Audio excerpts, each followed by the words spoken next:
Prezados alunos, vamos abordar nesta aula, em primeiro lugar, os bens divisíveis e indivisíveis. Bens divisíveis, nos termos do artigo 87 do Código Civil, são os que podem se fracionar sem alteração da sua substância, sem a diminuição considerável do seu valor e sem que se prejudique o uso a que se destina. Então, bem divisível é aquele em que, com o fracionamento, cada porção mantém a mesma proporção que tinha o todo, no tocante à sua substância, à sua matéria, no tocante ao seu valor e no tocante à sua utilidade. Por exemplo, uma saca de café. Eu posso dividir, por exemplo, em 3 porções e cada porção vai manter proporcionalmente ao todo a mesma natureza, o mesmo valor e a mesma utilidade. Claro, de maneira proporcional. Outro exemplo, uma fazenda, né? Também uma fazenda pode ser dividida e cada pedaço da fazenda vai manter a mesma proporção que tinha o todo. Bem indivisível é aquele cujo fracionamento implica na destruição da natureza da coisa, ou então na diminuição considerável do seu valor, ou ainda no prejuízo ao uso a que se destina o bem. A indivisibilidade pode ser, primeiro, material ou física. É quando o fracionamento, a divisão, faz com que a coisa deixe de ser o que era, perca a sua substância, a sua essência. Por exemplo, um carro, não tem como dividi-lo ao meio. Um cachorro, não tem como dividi-lo ao meio. Segundo, indivisibilidade econômica. É quando o seu fracionamento faz com que cada porção perca sensivelmente o valor. Isto é, cada pedaço não mantém na proporção o mesmo valor que tinha o todo. Imaginemos, por exemplo, um diamante de 20 quilates. E, em razão do seu tamanho, cada quilate custa, imaginemos, $20.000. Se, porém, esse diamante for dividido em 3 porções, cada quilate vai passar a custar $7.000. Percebam que não mantém cada quilate a mesma proporção que tinha o todo. Isso é muito comum também nas grandes cidades, em que o proprietário tem um grande terreno, né? 2 pessoas são proprietárias de um grande terreno, e o terreno, em razão do tamanho, tem interesse das incorporadoras e custa, por exemplo, R$1 milhão. Mas se ele for dividido ao meio, cada lote vai custar R$100 mil. Então vai ter uma desvalorização abrupta. Terceira indivisibilidade, indivisibilidade finalística. É quando o fracionamento prejudica o uso do bem, altera o uso do bem. Então, exemplo, um uniforme de futebol com 11 camisas. Se dividir em 2 ou 3, esse uniforme vai perder o valor. Outro exemplo, um jogo de xadrez, se dividir as peças, prejudica o uso. Outro tipo de indivisibilidade, indivisibilidade intelectual ou jurídica.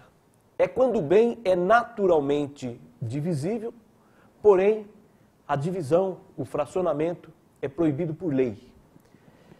É o caso, por exemplo, da Lei 6766 de 1979, que proíbe lote urbano inferior a 125 metros quadrados. Assim, um terreno de 200 metros quadrados não pode ser dividido, porque cada lote ficaria com apenas 100 metros quadrados. E o mínimo que se admite é 125 metros quadrados. Outro exemplo é no Estatuto da Terra, que fixa o módulo rural. Então, é proibido uma divisão que não atinja o módulo rural. Lembrando que o módulo rural varia de região para região. E, finalmente, a indivisibilidade voluntária. É quando o bem é naturalmente divisível, porém o fracionamento, a divisão, é proibida pela vontade das partes.